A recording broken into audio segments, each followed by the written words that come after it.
Welcome back, it's 9, and today we have another big video for you guys. We are going over some comments that Phil Spencer made about Bethesda Games and possibly why we may not even see those games make it to the PlayStation platform. We're discussing how Sony accessories for the PS5 will be out earlier than the release date of the consoles. And lastly, we're going to be discussing a potential teaser to a new Killzone game. Now, before we get into that, if you haven't subscribed already, please hit that subscribe button, hit that notification bell to get notified about all my upcoming videos, and hit the like button. It helps the channel a ton. Now let's get started with this article that comes from Kotaku.com. Now they did a interview with Phil Spencer, and there's a lot that was discussed in this interview. I'll have it in the description for you guys, but we're going to go over the talk about Bethesda.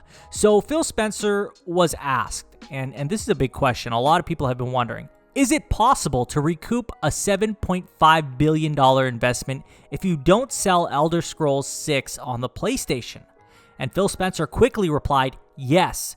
Then he paused and he says, I don't want to be flip about that, he added. This deal was not done to take games away from another player base like that. Nowhere in the documentation that we put together was, how do we keep other players from playing these games? We want more people to be able to play games, not fewer people to be able to go play games. But I'll also say in the model, I'm just answering directly the question that you had. When I think about where people are going to be playing and the number of devices that we had, and we have xCloud and PC and Game Pass in our console base, I don't have to go ship those games on any other platform other than the platforms that we support in order to kind of make the deal work for us, whatever that means. Now, Phil Spencer has made a lot of comments about the Bethesda purchase, and he's kind of hinted towards not necessarily committing to releasing Elder Scrolls 6 and Starfield on the PlayStation 5 platform. And now, I believe that they don't have to make their money back. You know, they're a big company, and they have many other outlets that they can sell this game on, which you got Xbox, you got PC, you got Game Pass, and you have xCloud. So it's like, there's a lot of resources out there if they want to make money back. But do I think that they're likely going to not put these games out there on the platform? I don't think so. I feel like it would be a missed opportunity to not put it on the PS5 at all. I could see timed exclusives for a year, and then afterwards they put them on the PS5. Or maybe some games don't even go to the PS5. Maybe they do keep them completely exclusive to the Xbox platform and obviously PC and Game Pass. So, the thing is, the way I feel about this is, number one, I'm not upset about this. I don't really care that these games wouldn't be on the PS5. Do I think that that's the consensus for all PlayStation users? Absolutely not. Skyrim was huge. There's a lot of big Elder Scrolls games. Fallout's huge. So I feel like while this may not impact me specifically, this definitely does impact other people who are invested in Bethesda games. So we can't pretend Elder Scrolls isn't big. We can't pretend that people aren't excited for Starfield. We can't pretend Fallout isn't big despite Fallout 76. Yeah, these are big titles, and I think people are going to care. We can't pretend Doom doesn't exist, Wolfenstein doesn't exist. These things matter to a lot of people. While it may not matter that much to me, there are many out there who do care and would want to play these games on their PlayStation. And if they're not able to, maybe they would go out and purchase, say, Game Pass to play it on their smartphones, or maybe even on their PC or their Xbox.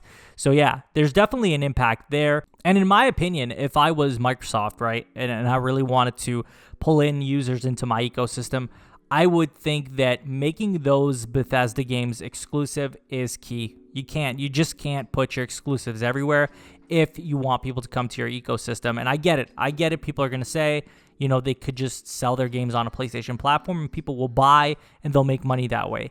But you're also not going to get those consumers coming into your ecosystem and, just buying stuff, many different things, not just your first party, but also third party. And that's a big deal, right? Like we know damn well, if PlayStation bought Bethesda, none of those games would be on the Xbox platform. Hell, even the games that are existing on a platform, if it's possible for them to remove them, they would. Because exclusives matter, and this is the key right here. No matter what Phil Spencer said in the past, exclusives do matter. And them not allowing these games on a PlayStation platform will make a difference. Now, like I said, it wouldn't impact me, but there are people out there that would be impacted by this, even if most of my viewer base feels that it wouldn't bother them at all. Regardless, I think this is a situation where Xbox owns them and owns all the IP, so they have a right to do whatever they want with it, and we don't really have a say. Whether we get upset about it or not, it doesn't matter. Essentially, they have full freedom and full choice to do whatever they want. But I'm very curious to hear what you guys think about this. If this doesn't, come to PlayStation 5, if Elder Scrolls doesn't make it, if Starfield and all these other games don't end up coming to PlayStation 5, how would you feel about that? Would you be upset? Would you be investing in the Xbox platform? Or would you just say, you know what, I'm just not going to play Bethesda games? Let me know in the comments about that. But let's go on to the next topic. And this is about PlayStation 5 accessories, and they'll be launching early. At Wario64 tweeted out, Sony is shipping PlayStation 5 accessories on October 30th. Other retailers like Target have them dated as 10/30 as well. So this is exciting for me, and I'll tell you why it's exciting. Because, I'm pre-ordering a controller, I'm pre-ordering the camera, I'm pre-ordering a few things that aren't the console as well. And being able to get them early and kind of getting like that little bit of taste of what the PS5 is going to be and like what it's going to be like is going to be nice ahead of the release date. But it's going to make the wait a little bit harder as well. I'm definitely going to do an unboxing for the accessories as well. I know you guys probably be interested in that. And I'm going to try to get as many accessories as possible so we can take a look at all of them. But this is exciting that it's going to be coming in early, so we'll be able to check out those accessories on the 30th rather than waiting all the way to the 12th. And yeah, it's pretty straightforward. This isn't a huge, like, life-changing thing, but it's nice to see that we're going to be getting the accessories early. And if you guys remember, the PS5 accessories actually went out early as well. They were sold at stores. If I remember correctly, I think it was a week earlier, and I had bought some stuff. So it's definitely not out of the ordinary. This was done last gen as well. I can't remember if PS3 had this. I'm pretty sure it didn't, but I could be wrong. Let me know in the comments if the PS3 did launch accessories early as well. Anyway, on to our last topic, and this is all about Killzone. So if you're a Killzone fan, this is amazing news. You're going to be super excited, although I would definitely, it's speculation, heavy speculation. So I wouldn't get too excited about it. So this comes from pushsquare.com, titled Killzone fans think PS5's UI is trying to tell them something.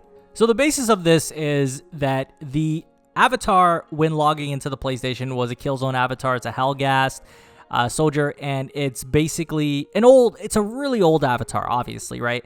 But people like to look into things and get pretty hyped up. So that's one of the reasons. The second reason was the Scotty Kenzo name. So there is a character named Sergeant Kenzo Hakan who served as a Helgen soldier during the Vectin Cold War. So people believe this to be a hint, but then they're saying that this is also one of those fake names that Japanese giants have been using on PlayStation marketing materials for years. So still, there's almost an explanation for both, but at the same time, it seems too coincidental. And I mean, the last thing to kind of support this alleged claim is that, Guerrilla Games is working on a second project, and it's believed to be an online shooter. So this could quite possibly be a Killzone universe type game. But we don't know, right? This is all speculation. It really is just pure speculation. But, there's a lot of times where we do get these hints with avatars or names or stuff that comes up, or t-shirts, and it ends up being a hint, hey, this game's coming, or something along those lines. But I wouldn't put too much faith in this. It could very well just be a thing that they're doing. I don't feel like it could necessarily 100% be a fact that we are going to get another Killzone game, but I do imagine they'll probably bring Killzone back again. So if you like Killzone, be excited for that, or don't if you don't want to get your hopes up too high. But I'm going to pass this on to you guys, and I want to ask you a few questions. Number one, what do you think of the whole Xbox, Phil Spencer, Bethesda Games, and their games coming to PlayStation 5? What do you think about that entire thing? And what do you think of these accessories launching early? Are you excited for that? Are you going to pick up some accessories before the launch date? And lastly, what do you think of this potential speculation for a Killzone game on the PS5? Let me know in the comments. And as always, if you haven't subscribed already, please hit that subscribe button, hit that notification bell to get notified about all my upcoming videos. Hit the like button, it helps the channel a ton. Follow me on Twitter, link will be in the description. And share this video with a friend. I will talk to you all on the next one. Take care.